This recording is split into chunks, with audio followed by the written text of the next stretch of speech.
Barbershop conversation, guys. Thank you, Lincoln. Feel free to hit the subscribe button. So, I want to talk about something that's real important. And I'm just going to talk about this because you guys on this channel know how I feel about Deontay Wilder and how I will forever support him. And um, I believe that the Anthony Joshua fight is legacy money for both of them. And no matter how I don't have any ill will towards Anthony Joshua. It's Eddie Hearn that he's just a consistent liar who who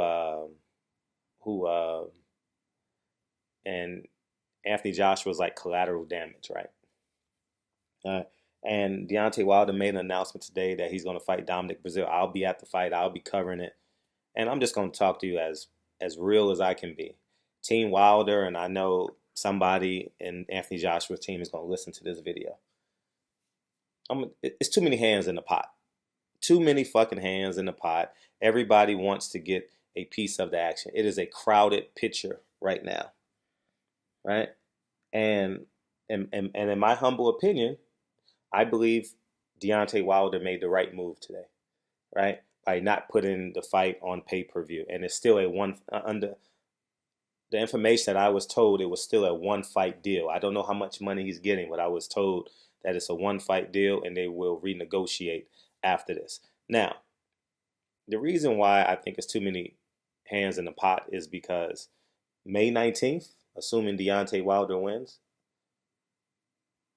they're going to negotiate again. And we're going to go through the same thing as boxing fans. Deontay Wilder, Anthony Joshua.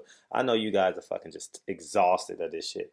And then if the fight isn't made by June 1st, guess what's going to happen June 2nd? We're going to go through the same thing. Here's what I would say. Deontay Wilder, you get on a private plane with whoever you trust the most. You and Al Heyman, you and JD's, you and Mark Breland, whoever he is. I don't know who he may be. You know, Anthony Joshua, you get on the plane with one person, all y'all fly first class, and y'all agree to meet up. All right, and you agree to meet up, and you make the fight happen. You jot it down. You don't have to know the legal jargon, but at the end of the day, we'll say use real numbers and go in a room and make this fight happen. Because there's too many hands in the pot now, and there's too many people pushing people in the opposite direction. And I am 100% certain Deontay Wilder wants this fight. And I am 100% certain Anthony Joshua wants this fight from a financial perspective because I'm human, right? And I know through yourself, you know others, right? And there's no way I would fight anyone in the world for that amount of money. I don't care who it is, right? And I'm at this place now where I believe Anthony Joshua, Deontay Wilder wants this fight because they know the risks that they're taking in terms of losing the fight. If one of them lose, oh, it's catastrophic. That's a $20 million loss. That fight gets minimized by at least $20 million if one of them loses. That's $10 million apiece. And I'm just saying this. I don't want this to turn in Riddick Bowe, Lennox Lewis. So we already have the UK versus America. I'm tired. When I say I'm tired because I believe Deontay Wilder when he says he wants to fight the best. I humbly believe it. Without a doubt, don't care. I believe it. He's 100% right. I haven't heard Anthony Joshua speak like that. But I know from a financial perspective, I haven't seen him do many interviews over here in America that would ensure that I can trust him. But I know he would love $50, $60 million for one fight. All right? According to them, that would be double what he's already earned. Okay? Who doesn't want to get a 100% increase on their paycheck? Right? Now, no matter what type of job you have. So, I'm kind of exhausted because there's about 20 hands in this pot. You got the networks, you got the managers, you got the fighters, you got the promoters. Anthony Joshua, Deontay Wilder. Y'all have each other's phone number. Both of y'all are in camp right now, or should be starting camp pretty soon. June 2nd, y'all lock yourself in the room and get this fight done. All right? Because only y'all two at this point can iron out the wrinkles. It's like me when and this has happened to me in the past too. I bought a building about 2 summers ago. I bought a building, right? And we were $10,000 off on the deal, maybe $20,000 off on the deal. And I'm talking to my real estate agent, and she's had a female real estate agent, and she's talking to the owner, right? And I says, you know what, fuck the shit, because I'm not supposed to call the. I said I'm just gonna pick up the phone and I'm gonna call the owner because I don't know what the hell is going on, what they're negotiating, because they all may have hidden agendas. So I picked up the phone and I called and I says, listen, this is what I have. This is what I'm willing to pay. And I'm not trying to get over on you. You tell me what you want. You tell me what it is. And we agreed. I bought the building. I still have the building to this day. It's a thriving building, and without that phone call, I quite possibly could have lost the building. You get what I'm saying? I don't know that to be true, but I own the building now, and I believe that phone call made a big difference because their real estate agent might be playing bully ball because they believe they may have another deal and they can represent both sides. You understand? They get 6% instead of 3%. I don't know that to be true. And my real estate agent may be saying, well, no, I don't want him to get this deal because maybe I could squeeze Fred into another building that's worth like 20%, $100,000 more because because my real estate agent knows my financials. You get what I'm saying? So I don't know that. I don't know. I honestly don't know. But what I am saying is Anthony Joshua, Deontay Wilder, y'all need to talk because I don't know how and when. Now, I know how. Pick up the fucking phone and call. You understand what I'm saying? And I don't care who they fight. It's anticlimactic. It's anticlimactic. I don't care who they fight. If Deontay Wilder rematches Luis Ortiz, I'm going to cover it. I love Deontay Wilder. I'm going to cover it. If what's the kid's name? Anthony Joshua fights Luis Ortiz, let's use both of them as an example. I'm going to cover it. I may not go, but I'm going to cover it online out of respect, because I inherently want Deontay Wilder to make maximum dollar, right? So I'm going to cover it. But there has to be some type of dialogue between the two. I don't know how important that conversation was with Manny Pacquiao and Floyd Mayweather when they met at the Miami Heat game. I thought they met intentionally. I thought, and they went into, if you guys remember that screenshot of them in a hotel room with Manny Pacquiao and Floyd Mayweather. I believe Manny Pacquiao was with his wife and Floyd Mayweather was with his team, and he had his girlfriend there, and they were all in that shot. They were in somebody's hotel. So at the end of it was a hurricane or something that prevented flights from going out. Remember that? And that's how you get deals done, man. It's like when you think you hate somebody because they're mutual friends with somebody else, and then you realize they cool as shit. I just want these guys to fight. Somebody call somebody. Eddie Hearns step out the deal. If Eddie Hearn and Shelly Finkel are the problems, get them out the deal. Get them out. Y'all don't have to know the numbers. Y'all can just talk percentages. All right, and what is fair. All right, because someone's gonna get knocked off. If y'all keep fucking around, this ain't welterweight division where skills pay the bills. Where you can box somebody for 12 rounds. This ain't featherweight division. You understand where people can just box for 12 rounds and use distance. Every heavyweight in the world, their jab can go from the blue corner to the red corner. You understand where I'm coming from? So I just want this to be fair. Deontay Wilder, I inherently, genuinely, spiritually want you to get all your money. And maybe he's privy to all the information. I don't know. Maybe DAZN is withholding information. Maybe Team Wilder is withholding information. I don't know this to be true. I know Deontay Wilder wants to fight. And I know from a financial perspective, I'm willing to bet my house on it. Anthony Joshua wants this fight. I'm not passing up $50 million for nobody. Nobody, nobody, nobody, nobody. All right, and that's my thoughts on it, man. I was listening to the press conference today, and I was listening to him talk, and in my humble opinion, what they say is true. You know, um, $40 million is a low number. In my opinion, $40 million is a low number to offer Deontay Wilder, especially in a rematch if he wins.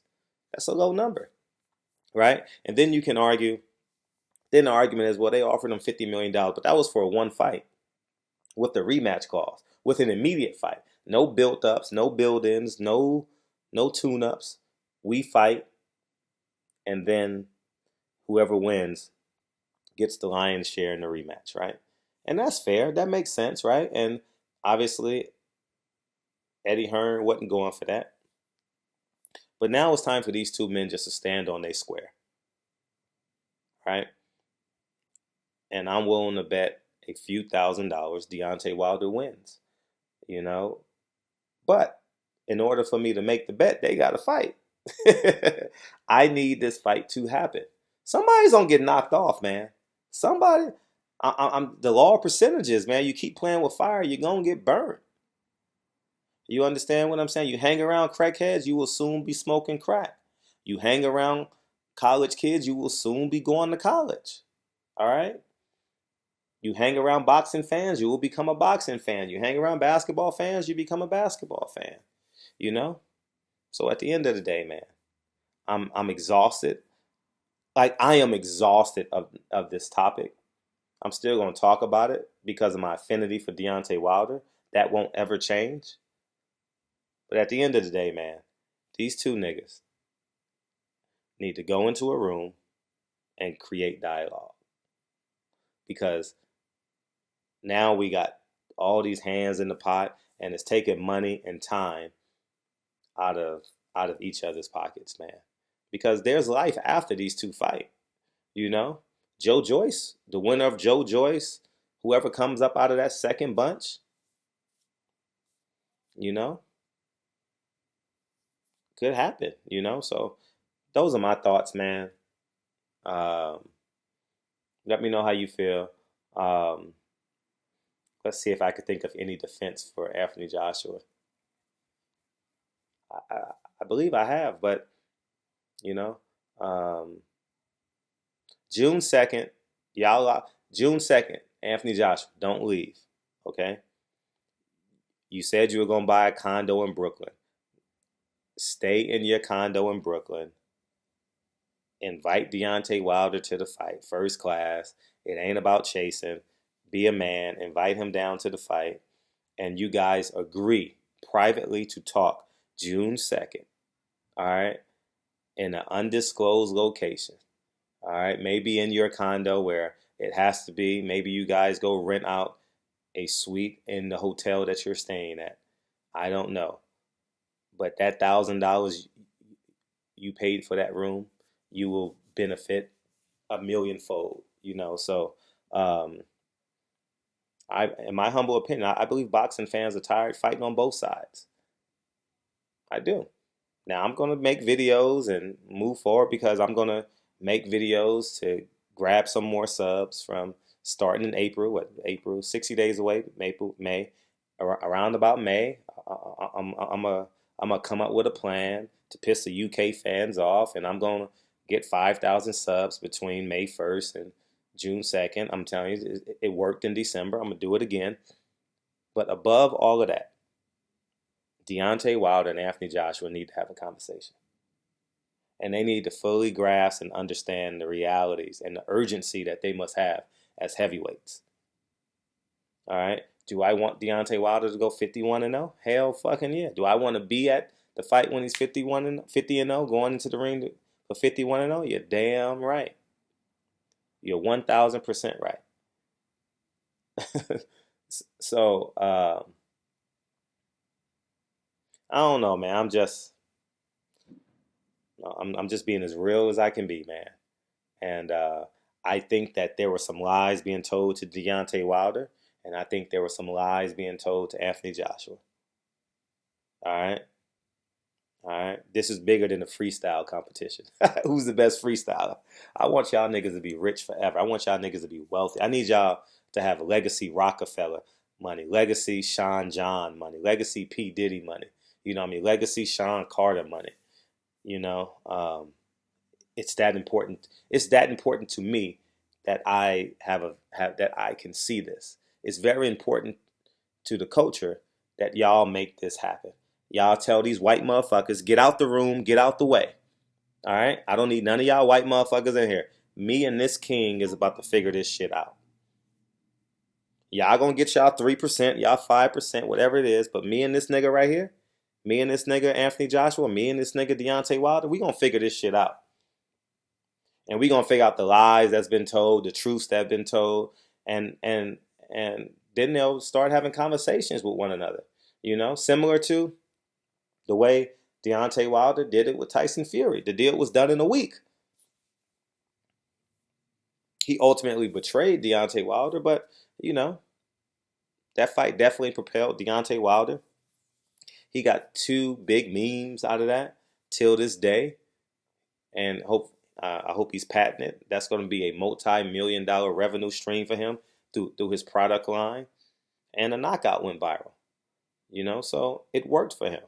You know, I'm willing to bet that he probably got 1 million Instagram followers because of that, which he will in turn monetize because of that. So it's just what I believe, man. You guys know if I have a problem with someone, the quickest way to get anywhere. I was a point guard in basketball, right? The quickest way to get anywhere in basketball is straight.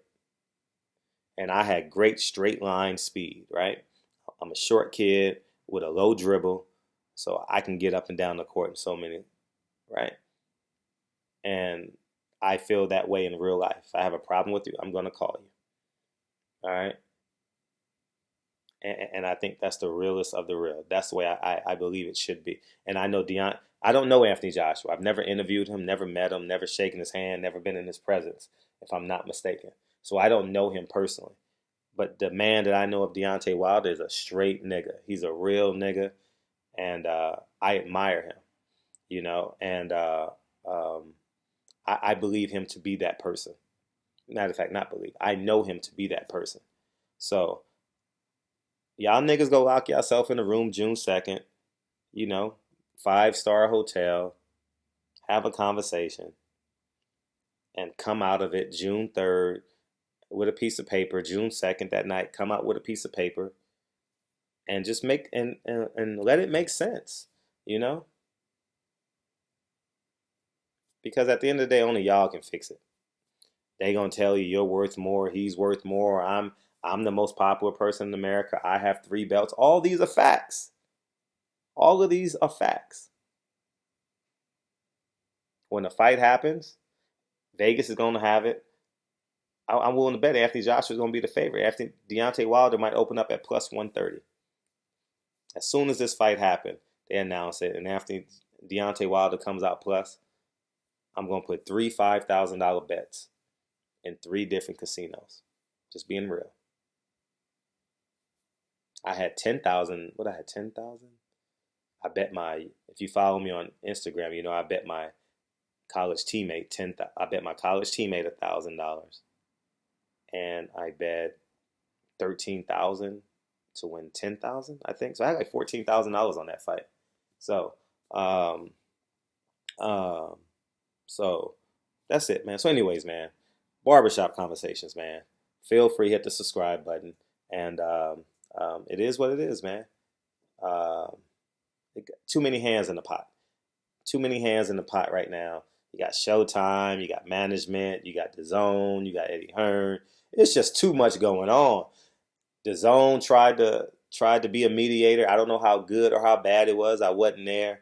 They obviously, Shelly Finkel and Deontay Wilder met with them, so obviously there was a symptom of believability. You know, then Steven Espinoza and his team stepped in, so they felt a sense of fear, quite possibly. But at the end of the day, man, y'all niggas get this deal done. If I want a property, I'm going to get it. All right? It's simple. If I want a car, I'm going to get it. All right? when when I wanted the Tesla, I didn't tell someone else to go test drive it for me. I went and I went and test drove the motherfucker. All right. When I was whatever car, when I went to go buy a house, when I went to go buy this house that I'm in right now, I had to go look at it. I didn't send someone else. Hey, send me a video of it. I went and I met the person that was selling it and I bought it. All right. Anyways, man, barbershop conversations, man. Feel free to hit the subscribe button. Again, Anthony Joshua, Deontay Wilder. Get them white motherfuckers out of your hair. Get them, and I'm saying white because it's polarizing. I have no ill will towards either of them. You know, get them hands out the pot. It's a crowded picture right now. You and Anthony Joshua should be the only one in focus. That's it. Barbershop conversations, man. Feel free to hit the subscribe button. Talk to you guys soon. Peace.